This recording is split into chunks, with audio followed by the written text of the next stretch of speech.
Make sure you subscribe, rate, review. Make sure you subscribe, rate, and review my YouTube channel. And turn on your alerts because you never know when I'm going to pop on. You never know when I am going to pop on this puppy. Subscribe, rate, and review my YouTube channel. I am Rapaport Podcast. Have no fear, the I Am Rapaport Stereo Podcast is here. You can have no fear, the I Am Rapaport Stereo Podcast is in the place to be. 1, 2, 3. As it is plain to see, my name is Michael Rapaport, a.k.a. the Inflamed Ashkenazi, a.k.a. the Sultan of Sniff, a.k.a. the Gringo Mandingo, a.k.a. the Raging Bullshitter. This is the I Am Rapaport Stereo Podcast. Welcome to the Iron Dome of Disruption. Welcome to the Ziggity Zone of Disruption. As I said, the name is Michael Rapaport. Oh my goodness gracious. I want to wish everybody a happy, super duper, big body Valentine's Day. I'm recording this episode on Valentine's Day. Gotta spread love. It's the Brooklyn way. Spread love. It's the American way. Spread love. It's the only way. You must spread love. I'm going to get into some love lessons. I'm going to get into some thoughts, ideas. I certainly, by no means, am an expert on love, but I will give you my thoughts and my perspective for this Valentine's Day. And as we get into this I Am Rapaport Stereo Podcast, I normally like to start slow and then ramp up. Because if I go full tilt the entire time, it's hard to sustain it. I Am Rapaport Stereo Podcast is kind of like sex. When I do these episodes, it is full throttle. It is blood on the mic. It is like laying down that pipe. And if I'm going to lay down that pipe, you don't want to shoot your load too quick. Oh no, you don't want to do that. But as I started recording this I Am Rapaport Stereo Podcast, some hilarious news came in off the ticker. That's what they used to call the news. Now we call it off the Twitter, off the social media, off the Facebook, and off the text. And literally right before I started this I Am Rapaport Stereo Podcast, it was announced that kooky Kanye West, not to be confused with kooky Kyrie Irving, kooky Kanye West and his wife with the sloppy cans, who looks like she has been unhappy since the day this whole experiment started. Kooky Kanye West and his wife Bianca are splitting. They are getting divorced. To this, I have to say, Kanye West, what the took you so long, Bianca? Bianca, what took you so long? We've all been waiting for you to make your great escape. And let's not call this divorce between Kanye West and Bianca a separation. Let's call this an escape. She is escaping, hopefully with her life, from that sick. For you, Kanye West, I say this.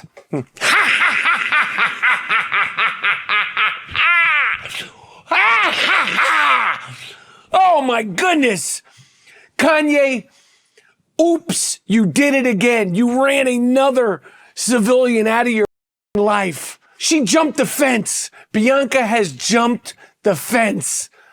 I don't know where you go from here, you lunatic. And ladies, I know it might sound alluring. And ladies, I know he's rich and he's successful.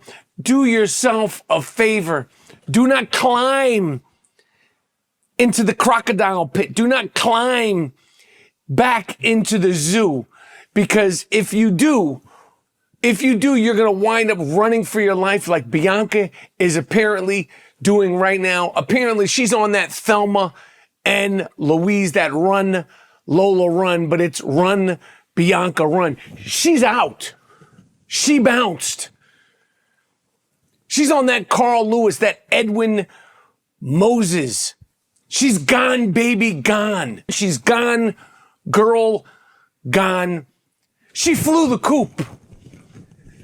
A chicken has flown the coop, Bianca, has left Kanye West, and I am just waiting for Kanye West to get back on social media and somehow, some way blame it on the Jews. We know it's going to happen. We know inevitably at some point Kanye will figure out a way to finger this on the Jewish people, finger this on the Zionists, finger this on the Israelis. He will somehow finger this on everybody but himself. And I told you once, I told you twice, I told you on the last episode, if anybody was a betting man and they thought, well, Mike Rapp, who we know likes to beat a dead horse, and Kanye West, you're that dead horse. You're that dead horse. And I like to beat a dead horse. I like to beat a dead horse into the ground. If I got a good joke or something that's fueling my fire, I will run with it. But I didn't plan on, nor did I think about talking about your ass on this high-flying I Am Rapaport Stereo podcast. And if you're watching this again on YouTube, subscribe, rate, review, sign up for alerts, because you never know. You never know when I am going to fire up the golden mic and jump on here. I wasn't thinking about Kooky Kanye. I wasn't thinking about Bianca. I wasn't thinking about any of it. I felt like last week, the aftermath of last week and last weekend with his flare-up. He had a Jew hate flare-up, like a bad disease. He had a flare-up, like a hemorrhoid flare-up. That's what last weekend was. He was on and on and on and on and on, to quote the great Erykah Badu, about the Jews and Israel and his love for and this is a choice. And then he went back to the Jews and the Jews and the Jews, and I'm selling a t-shirt. I'm selling a t-shirt. And then he, it was the Grammys, and he had Bianca, who, again, in case you're just jumping into this I Am Rapaport Stereo podcast, Bianca has gone, girl gone. She has run, Lola run. She has headed for the hills. She's out. She bounced. She's donezo. And obviously at the Grammys, he had her out there butt naked. And allegedly she didn't want to be butt naked, but this dum-dum, God only knows what she's been exposed to, this poor Bianca. God only knows what she has witnessed, what she has heard, what she has seen, what she has dealt with. Some people, they love hard. Some people, they love it to the limit, to quote the great Mary J. Blige. How great is that Kanye's wife left him on Valentine's Day? Oh my God, I gotta do it again.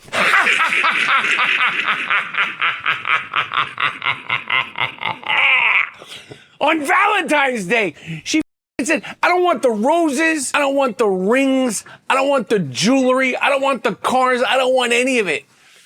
You know what I want? I want to get the out of here. That's what I want, Kanye. I want to get the out of here. And she left. And I know that discussion couldn't have been easy. She's telling this whack job, this wackadoo, I'm done, lunatic. I got to get the out of here. And she bounced. She did it. And I'm happy that she did it. I got to salute you, Bianca. Better late than never. And I just can't even imagine how she got out, how she told him, I'm done, you whack job. I've told you once. I told you twice. I told you a gazillion times. Kim told you once. Kim told you twice. Kim told you a gazillion times. I watch these Kardashians. My wife, speaking of the language of love, if you really want to get right into your girl's heart, if you want to do something that your wife probably really wants to do and you probably really don't want to do, sit down and watch the Kardashians' new season. When my wife is watching the Kardashians, I'm not there. And my wife gives me attention. She is loving. She really does all the things. But when that Kardashians is on, it's like I don't even exist. I'm not there. She could give two about what I could bang my head on the floor, be bleeding out. She don't care. She's worried about Chris, Chloe, aka Coco, Kim, Kylie. What's the other one's name? Kendall. You turn those Kardashians on, I'm like the invisible man. But Kim, Kylie, Chris, Coco, aka Chloe, they tried to tell you also, Kanye, you didn't listen. And now what I got for you, Kanye West, is a playlist. You need to turn on the Taylor Swift music. Death by 1,000 Cuts. It's me. You're the problem, not me. Sing that. sing that Paul Simon 50 Ways to Leave Your Lover? I know Bianca's running for the hills. She's literally running for the hills singing 50 Ways to Lose Your Lover. Slip out the back, you dumb. Make a new plan, ass. Need to be coy, Roy, and just listen to me. Hop on the bus, you dumb. Don't need to discuss much. Just drop off the key, Lee, and set yourself free. Hop on the bus, Gus. Don't need to discuss much. Just make a new plan, Stan. And listen to me. 50 ways to lose your lover, you dumb you. You did it to yourself. You need to turn on that Luther Vandross. You like Otis Redding? Turn on that Otis Redding, some Mariah Carey, and some Mary J. Blige. That's what the you're going to be doing all Valentine's weekend. And ladies, I know it's alluring. I know some of you think, oh, well, it'll be different with me. I'll be a different springboard, a listening board, a soundboard for this lunatic. Do not get yourself involved with this nut job. He's a nut job. And now you're going to be choking your chicken alone on Valentine's Day. You're going to be choking your chicken alone on Valentine's Day, Kanye, and you did it to yourself. I am just waiting. I am counting down till you figure out a way to BTJ. What's BTJ? Blame the Jews. The Jews will inevitably be blamed for yet another f***ed up relationship. You had a nice girl, loyal girl, and you f***ed it up again. You did it to yourself. And I'm going to do it one more time. Ha!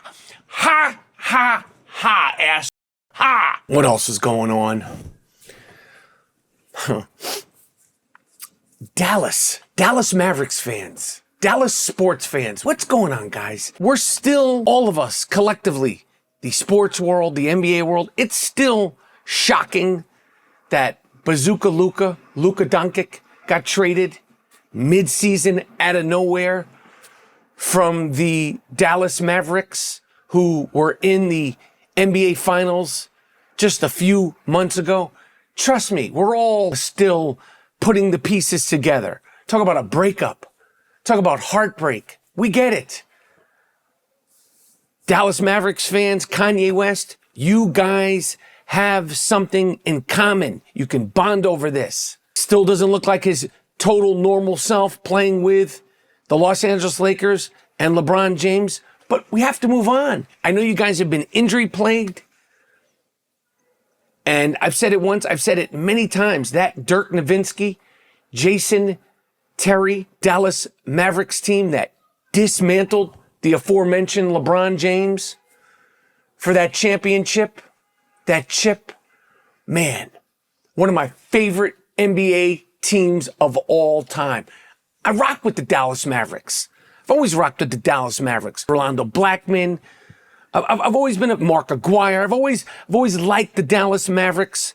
Mark Cuban. I have no ill will towards the Dallas Mavericks. Dallas Cowboys, that's a different discussion.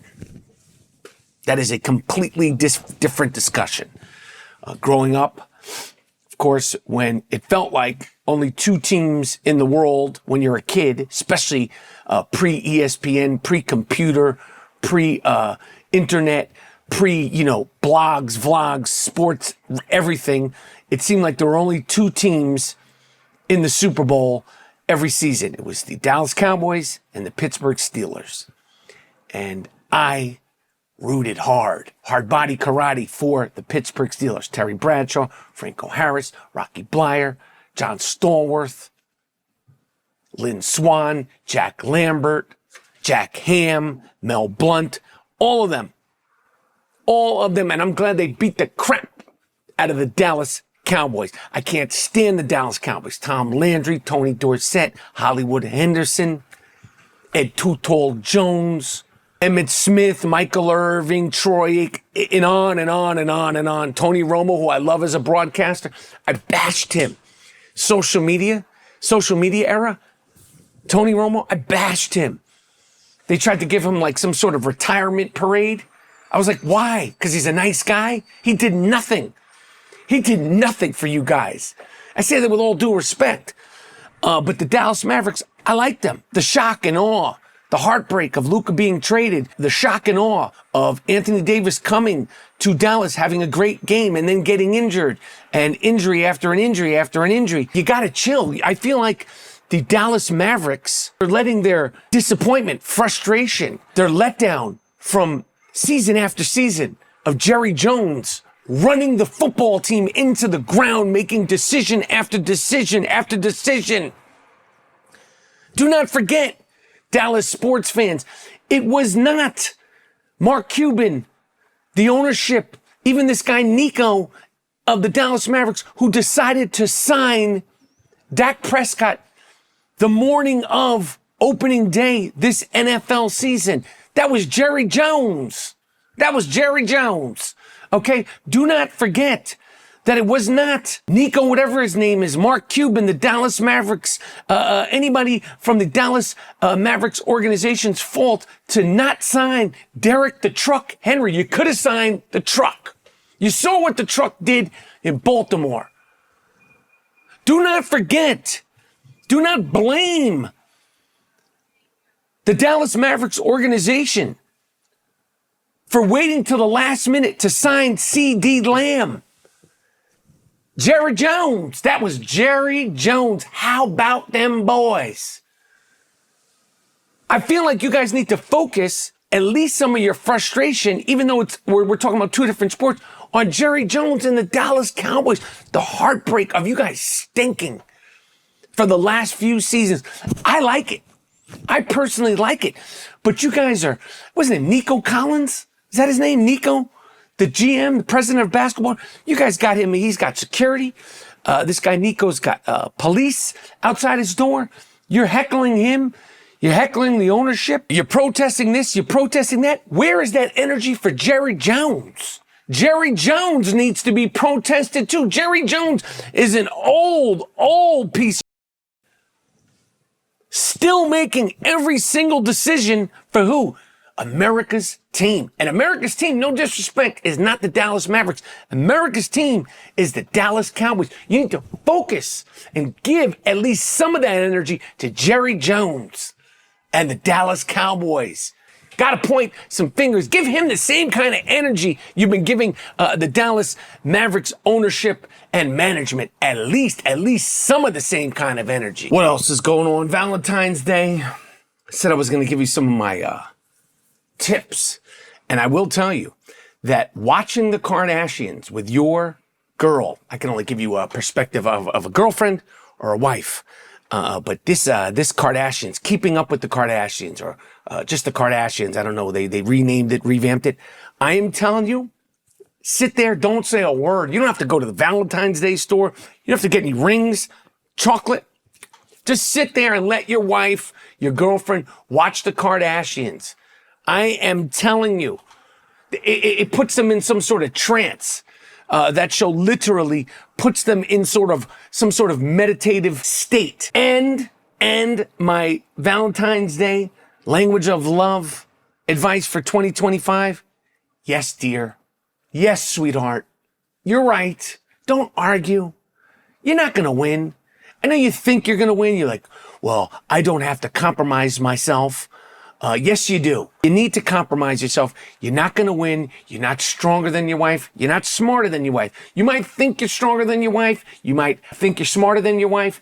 And in a lot of other areas, you might be. You might be. But when it comes to this hand-to-hand combat, you're never going to win. The woman will always win one way or another. They shoot children out of their vagina. I don't care how much you bench press, how many burpees you do, where you got your MBA, where you got your degree. They shoot children out of their vagina. That alone separates. Okay, that alone, we never could. I don't care. You beat this one's ass. You kick this one's ass. You kick ass at work, and you're a man's man, and you're an alpha. None of that means anything in the language of love. Submit. The sooner you submit, the better off you will be in your relationship with your woman. Women have different, suggestions. Women have different ways, things to talk about when it comes to men. When it comes to relationships, yes, babe, yes, dear, you're right. You must submit. The sooner you figure out that you must submit, the sooner you will be in a happy, simple relationship. You keep fighting. You think this is Rocky 1? You think you're hitting beef like Rocky at the beginning of Rocky 1? You ain't. You're just hitting your self. It's inevitable. It is inevitable. They will win. They will win. I don't care if it's the long con or the short con. They will win. Happy Valentine's Day. Happy fantastic Valentine's Day. I am Rapaport Podcast. And make sure you subscribe, rate, review. Make sure you subscribe, rate, and review my YouTube channel. And turn on your alerts because you never know when I'm going to pop on. You never know when I am going to pop on this puppy. Subscribe, rate, and review my YouTube channel.